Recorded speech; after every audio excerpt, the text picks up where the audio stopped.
Hey everybody, thanks for joining me for another one-man review. Today I've got another Dead Crow publication. This is Coin Toss. This is, again, an anthology, which is pretty normal for the Dead Crow crew. This is a crew led by Floyd Tangeman, whose work is here on the back cover. This is what I'm more used to from Floyd Tangeman, but in some of the videos that will be coming up, you'll see more fleshed out versions of his work, I think. I'm used to seeing this stuff, which feels like a sketchbook page gone crazy, and I never quite knew what to make of it. But given some of the longer form works that I've seen now and that will be in other reviews, I'm seeing where this kind of stuff fits into context. And then kind of understanding Floyd's work better and understanding that this is a group of people in the Bay Area is helping me process the other work as well, because it's like Floyd seems to be, he's obviously the publisher getting all this stuff done. And so I imagine that within the group, he has some kind of organizational function as well. And then you get like there's a shared aesthetic, not 100%, but there seems to be a shared kind of ethic or aesthetic between all of these things that as his work makes a little bit more sense to me, that the collective makes a little bit more sense to me as well. So just going through, I'm not going to show everything in here. I just wanted to show some of the stuff I like. It just got a little bit, I always want to make sure people get credit and just tracking all who did what. So I just picked out the ones I really, really liked. I really like this Ava Dennis stuff right here at the beginning. These kind of surreal pencil drawings. This really feels like someone who's probably still in school and working on their style and really getting close to, obviously this is presented a little bit as a comic, but I could see these all existing separately just as drawings on a wall in a gallery.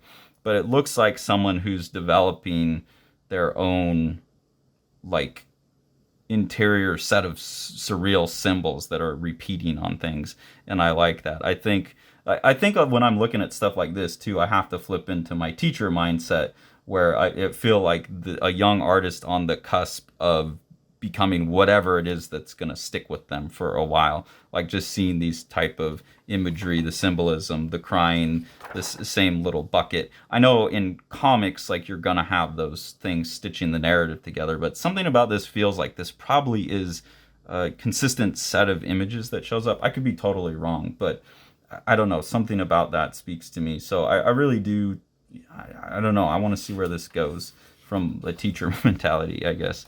Here's another Floyd one. This is why I was saying that at first I didn't know what to make of Floyd's work, and especially up here it says chemicals, and so my initial reaction to him was like, yeah, he looks like a schizophrenic dude on drugs, just going nuts. It reminds me of that guy who drew portraits of himself on a bunch of different drugs. But as I've explored more of Floyd's stuff, there's more of this sense of automatic drawing, automatic writing, like prophetic William Blake kind of being a medium for something else. But this is some of his more disorganized stuff. And then when I've seen his more organized stuff, I think that was the key to kind of understanding this stuff a little bit better. And then, like I said, understanding the whole crew a little bit better. The first batch of books that I got from Floyd, I didn't know who they were coming from or where they were coming from.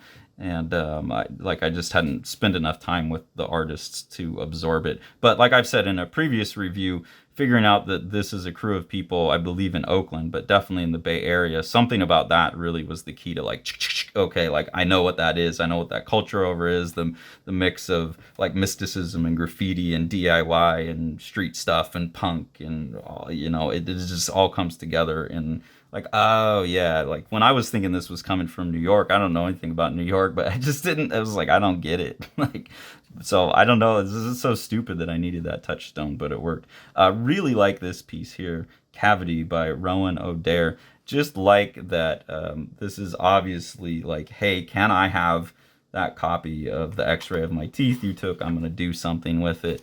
And then the photo collage with the drawing and all of this stuff is just a really fun. I've been saying in a lot of these reviews, Baron Story, Dave McKean, Bill Sienkiewicz, David Mack all seem to be, I don't know that these artists are looking at any of those artists, but they seem like obvious touchstone points for me in terms of collage comics and things like that. And then just this big photo right here. I found that one very, very playful. Some of them are just like little one-offs like this that are just kind of these trippy little sketchbook pages. Really, really like the art on this. Eric Goings This one feels like way less punk than a lot of the rest of them. This is much more like Otomo's sci-fi Moebius stuff. So that really stood out to me. And I like that it's not like like I said, I think there is kind of a sense of what the collective of the group is up to, but also the individuals are doing their own thing, and they're willing to be like, oh yeah, like that's cool too, even though it's not this, but it's its own thing and it's cool as well.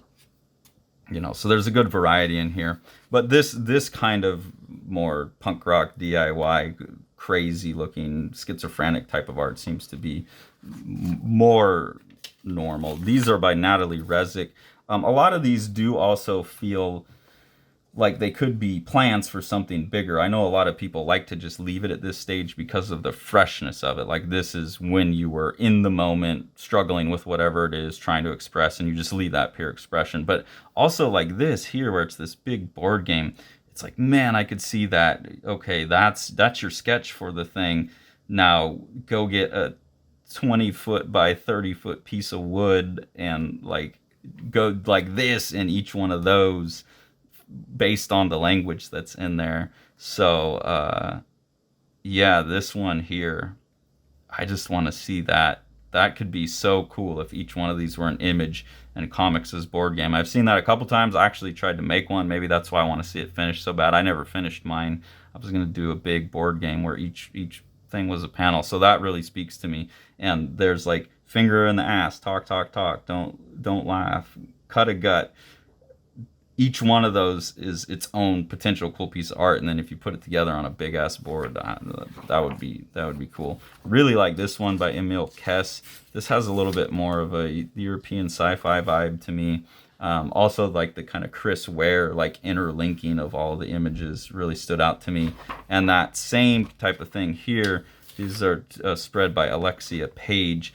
This like flowing through the panels. By the time you get to here, they start having this little like ooze between each one of them that stitches it together and leads you through, that I really like. And this doesn't, I don't know how this was made. It looks like there might be color involved, so it didn't reprint so well in black and white. But even in black and white with kind of muddy reproduction, like this is really cool to look at. I don't know narratively all what it adds up to. Again, a lot of this stuff seems to be, I call it automatic comics, stream of consciousness. There's obviously some Hebrew in here as well, but then like with these little petroglyph looking things, so there's a lot coming together here that I don't know what it adds up to, but it doesn't really matter because just the formal aesthetics of how the page looks is really cool to me. So I dig on that. Those were the ones that I really dug out of this. Stuff like this is cool, but I don't know, it doesn't do much for me. And then again, Floyd on the back here. So just another one of these Dead Crow anthologies that has a real wide variety of artists. A lot of stuff I respond to, some stuff that's like, I don't know, just kind of not my thing. But that's okay. It's obviously a thing for somebody. So if you're seeing stuff in these that you like, even if it's only a couple artists, I'd really encourage you to go out and support what Dead Crow is doing, because they're obviously getting to be a bigger and bigger group with more and more diversity of artists, diversity of styles. And it seems like, from what I'm seeing here, there's some kind of new underground movement forming over in the Bay Area, led by Floyd Tangeman and Dead Crow Press. And I think that deserves some support from the community, and in just the way I think all artists are deserving of support. But this seems like a movement, and if people can lean into that, I think you're going to get some really important and powerful work out of these. And there's probably some important and powerful work in here that just it's too far past what makes it through my filters to make sense to me. But I bet there's some stuff here that's going to be impactful for generations to come. I think that's what this feels like to me. So please go support what Dead Crow is doing. Thanks, Floyd, again so much for sending along this next batch of books. It's been really great stuff. If you enjoy what we're doing here on the channel and want to support us, the best two ways to do that are through our Patreon. There's 2 different tiers of engagement there that come with exclusive content, voting right, things like that. The money that we get from Patreon goes back into the buying the books that we review, so trying to put that in other creators' pockets as soon as we get it, and then help us expose you to more stuff like this. I mean, this Floyd sent for free, so thank you so much. That's always awesome too. And then to support really the mission of Living the Line, the best thing to do is to support what Sean's doing with Living the Line Publishing. So we'll go ahead and take a look at one of his projects now. Salaniyalo, Path of the Shades by Clarence Doss is a really cool ongoing project that Living the Line will be producing. Clarence is a PhD student from Fiji who's studying the myths of Fiji for his doctoral thesis.